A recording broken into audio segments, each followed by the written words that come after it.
We're going to check out the Vogel's motorized mounts, and while they have manuals and quick guides and good installation videos like this one, things can go wrong. So the first step, make sure that you've either got a standard one, 7675 or a 7675 Pro, and make sure if you're ordering a white or black one that you got the right color. And make sure you find these two accessories within the packaging. They're a little bit hidden away. Here we're removing the VESA plate and mounting it on the back of the TV. You don't want the TV's weight to be biased to the left or right, so it's important that this VESA plate is mounted right in the center. You can imagine post-installation, if you think, I would prefer the TV a bit off to the left or right, you'd have the temptation of just moving the TV along these VESA rails, but you should be repositioning the whole TV bracket. To avoid this issue, Vogel's have developed the Drill Right app. It won't be perfectly accurate, so it's accurate within, say, 3 centimeters. So find the general position and then do your measurements. Here they're showing the optional accessory, the TVM7675, so it's an aluminium cable channel. If it's a retrofit job, the old cable channel does work, it just doesn't look as good as this one. I've seen signature mounts on brick walls, on wood studs and in cabinetry, but when you want the bracket between 2 wood studs, they use a double stud adapter. When using the double stud adapter, most of the issues that people have is regarding that center part. So you've got to make sure that that center part first of all is the right length, and you get that from the manual, and then second you've got to make sure that the orientation is right. So some mounts it's going to be orientated one way, and then other mounts it's going to be orientated the other way. Remember wall plugs for brick walls and no wall plugs for wood. During the installation of the motion mount, you'll find that you have to manually move it around just to get in behind everything. It's designed to be manually moved around, so don't worry about breaking any cogs or anything. It's a part of the design. And when we're checking levels on the arms closest to the wall.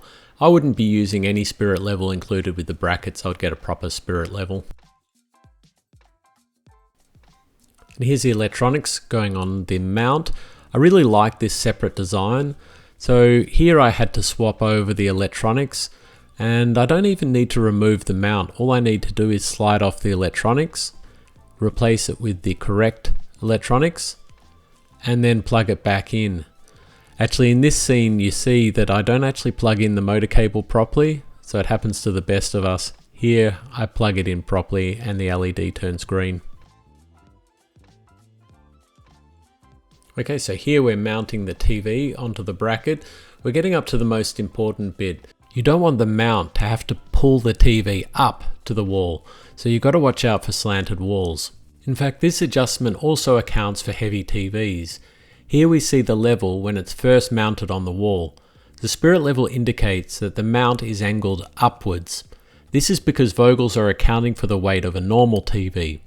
So I unscientifically found a big box, 34.2 kilos, so just under the 35 kilo max weight of the mount, and I checked the spirit level. Now the mount is hanging down, so the motors would need to pull the TV up to the wall. By using the Allen key, we push the mount upwards until it's once again level. We can also vertically align the TV screen. This is a great feature that's common to all Vogel's brackets. As TVs are getting larger, any small inconsistencies are obvious. A 75-inch TV has a vertical height of about 1 meter or 3 feet, so a few degrees out becomes noticeable. Vertical alignment means the face of the TV remains parallel to the wall. And the familiar horizontal alignment is the screw beneath the vertical alignment. One of the most common issues is that the TV won't retract all the way back to the wall. The number one reason for that is that the TV is hanging down, and we just discussed that.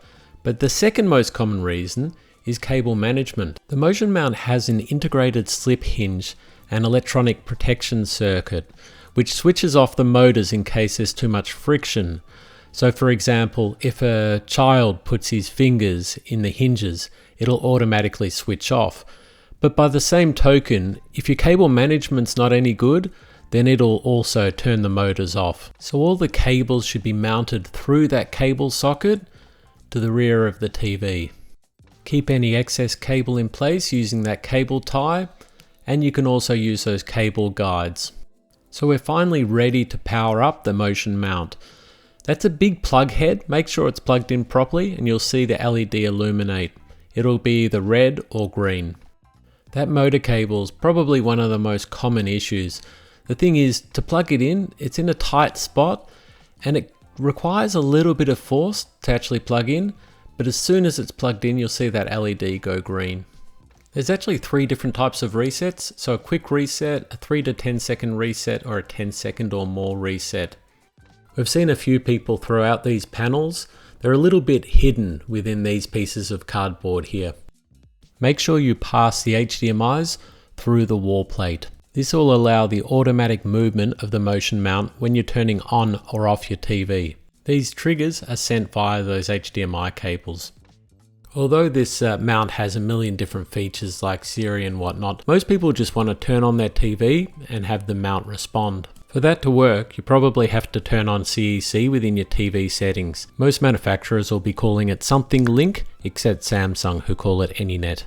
If you find that occasionally the TV moves without the TV being switched on or off, or the app or remote control being operated, it's probably because the wrong CEC settings are selected.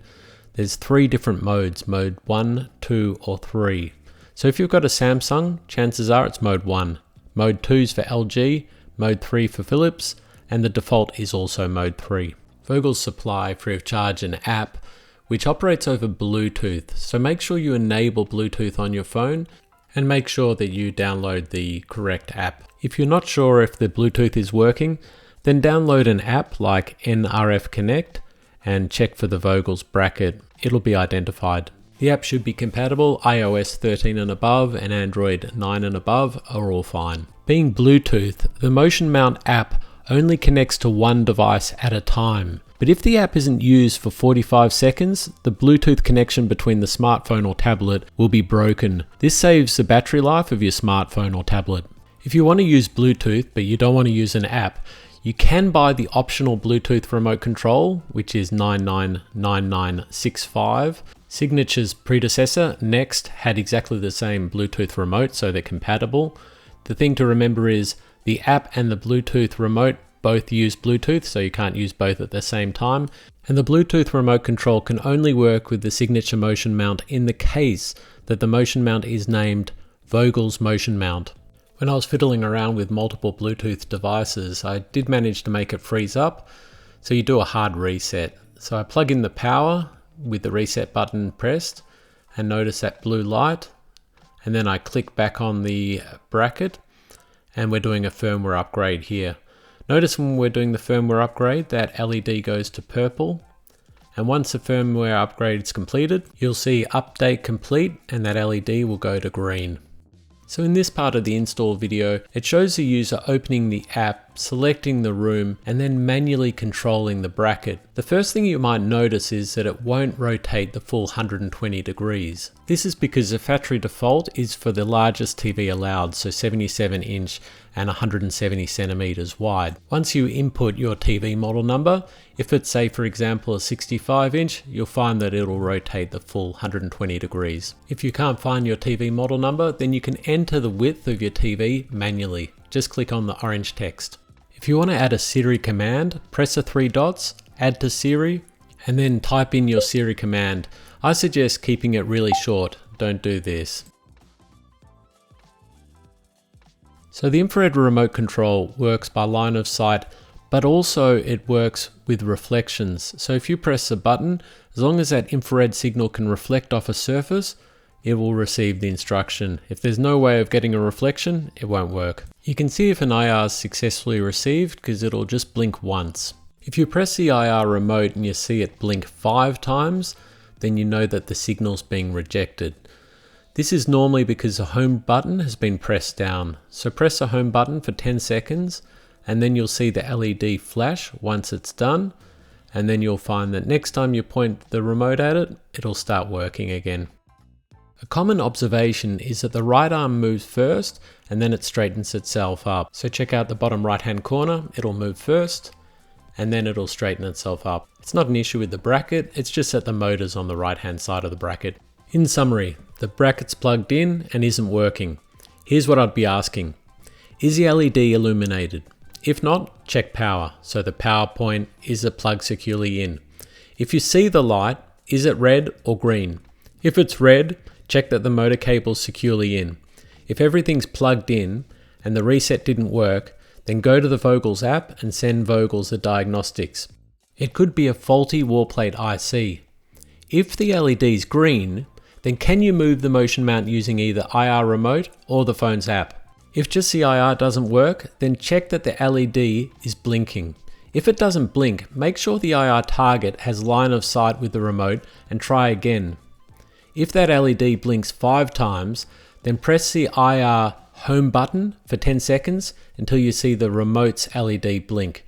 If so, the IR should be ready to use. If the app doesn't work, then check that it's a correct app and that your phone's Bluetooth is on.